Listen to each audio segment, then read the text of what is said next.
బైబిల్లో కొంతమంది భక్తి కలిగిన స్త్రీలు, అలాగే భక్తి లేని స్త్రీల యొక్క గుణగణాలు, వారందరూ దేవుని వెంబడించిన విధానం ద్వారా వారి జీవితాల్లో కలిగిన పర్వ స్థానాలు ఈ స్క్రిప్ట్ ద్వారా ఇప్పుడు మనం చూడబోతున్నాము.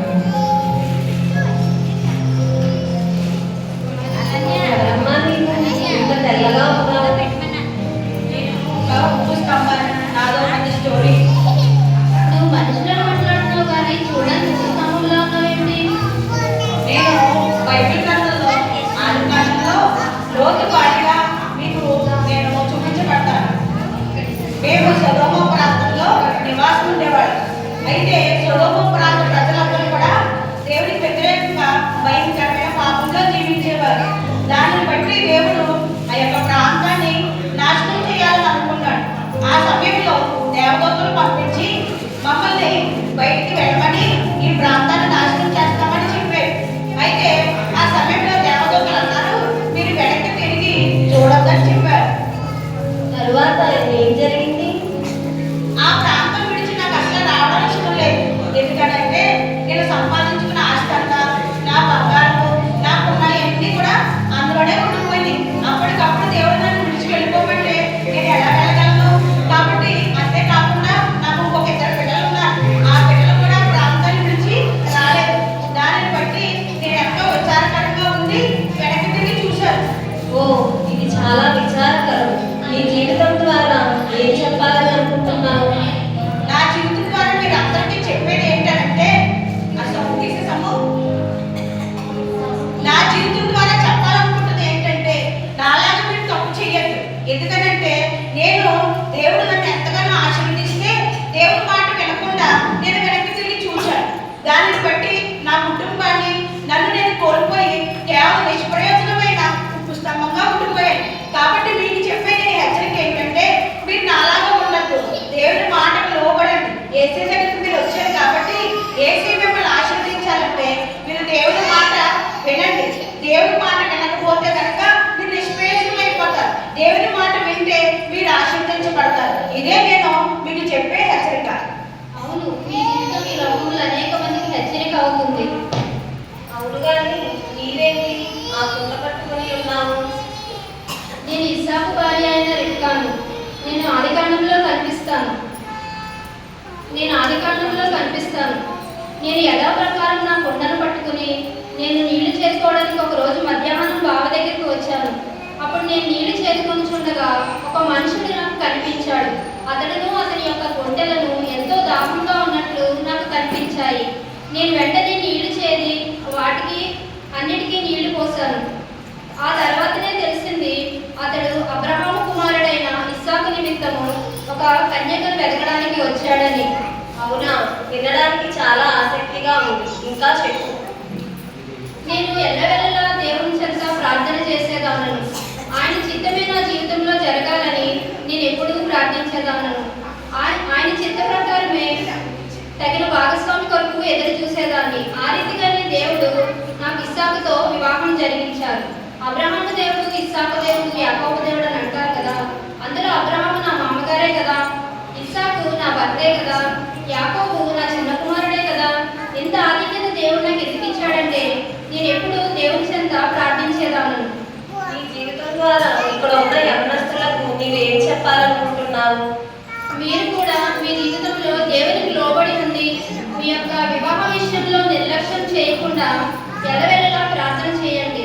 మీ యొక్క వివాహము ఎంత ఆలస్యమైనా, ఎంత కష్టమైనా మరి దేవుని చెంతే ప్రార్థన చేసి ఆయన మీద ఆధారపడినట్లయితే మీకు కూడా దేవుడు నాలాంటి అద్భుతమైన జీవితాన్ని మీకు ఇవ్వబోతాడు. అవును, దేవుని మాట వింటే, దేవుని చిత్తాన్ని చేస్తే ఎంత ఆశీర్వాదకరము. కానీ నేను నా భర్త అటువంటి ఆశీర్వాదాన్ని పోగొట్టుకున్నాను. ఇంతకీ నీవెవరమ్మా? నా పేరు సఫీరా. నేను అననీయా భార్యను. అపోస్తుల కార్యంలో మా గురించి వ్రాయబడి ఉంటుంది. మేము మాకున్న పొలము అమ్మి కొంత మొత్తము సొమ్మును దేవుడికి కానుకగా ఇవ్వాలని అనుకున్నాము. కానీ డబ్బును చూడగానే దురాశతో కొంత సొమ్మును దాచి కొంత మాత్రమే దేవునికి ఇచ్చాము. కావున పరిశుద్ధాత్మతోనూ దైవజనుడితోనూ అబద్ధము చెప్పినాము. కావున నేను నా భర్త దేవుని శిక్షకు గురైనాము. వింటుంటే చాలా భయంగా ఉంది. జీవితం ద్వారా దేవునికి యథార్థత అంటే చాలా ఇష్టం. అబద్ధములాడుట, మోసగించుట దేవునికి అసలు ఇష్టం ఉండదు. మనము ఉన్నది ఉన్నట్లుగా దేవుని ఎదుట ఒప్పుకుంటే దేవుడు మనల్ని క్షమిస్తారు. నా పేరు రూతు. నేను మోయాబీరాలను. నేను నిజమైన దేవుడు ఎవరో తెలియక విగ్రహారాధన చేసేదాన్ని. నా అత్త నయోమి ద్వారా సర్వశక్తిమంతుడైన దేవుణ్ణి తెలుసుకున్నాను. అప్పటి నుంచి విడువక ప్రార్థించడం ప్రారంభించాను. నీ జీవితం చాలా ఆసక్తికరంగా ఉంది. ఇక్కడ ఉన్న వారి కోసం అలా చెప్పవా? అలాగే, తప్పకుండా. నా భర్త చనిపోయిన తరువాత నేను నా అత్తతో కలిసి మోయాబు నుండి బెత్లెహేముకు వచ్చాను. మోయాబు దేశం నుండి బెత్లెహేము దేశానికి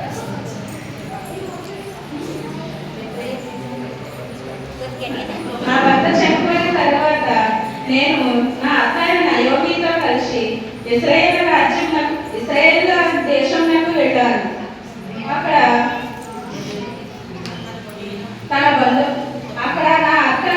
నా అక్కకు బంధువైన బోయాస్తో దేవుడు నాకు వివాహం జరిగించాడు.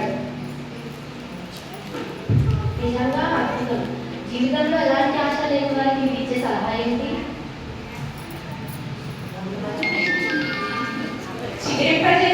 నా జీవితాన్ని చిగిరింపచేసిన ఆ దేవుడు మీ జీవితంలో కూడా చిగిరింపచేయాలంటే అత్తలారా నయోమి వలె మీ కోడలను ప్రేమించండి.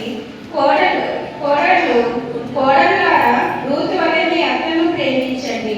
ఇలా దేవుడిపై ఆధారపడి ఉంటే మన జీవితంలో మన కుటుంబాన్ని దేవుడు ఆశీర్వదిస్తారు. దేవునికి స్తోత్రం. ఆయన నమ్మిన వారిని ఆయన ఎన్నడూ కూడా విడిచిపెట్టడు. యేసయ్య తిరిగి లేచిన తర్వాత మొదట కనిపించినది నీకే కదా. ఎంత ధన్యురాలివి. అవును. ఇంతకీ నీవెవరమ్మా? నేను మగ్దలేని మరియను.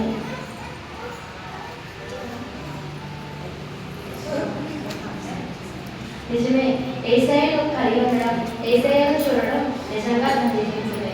నా జీవితంలోని యేసయ్య రాకముందు నేను పాపంలో, శాపంలో జీవిస్తూ ఉండేదాన్ని. యేసయ్య వీటన్నిటి నుండి నన్ను విడిపించి క్షమించాడు.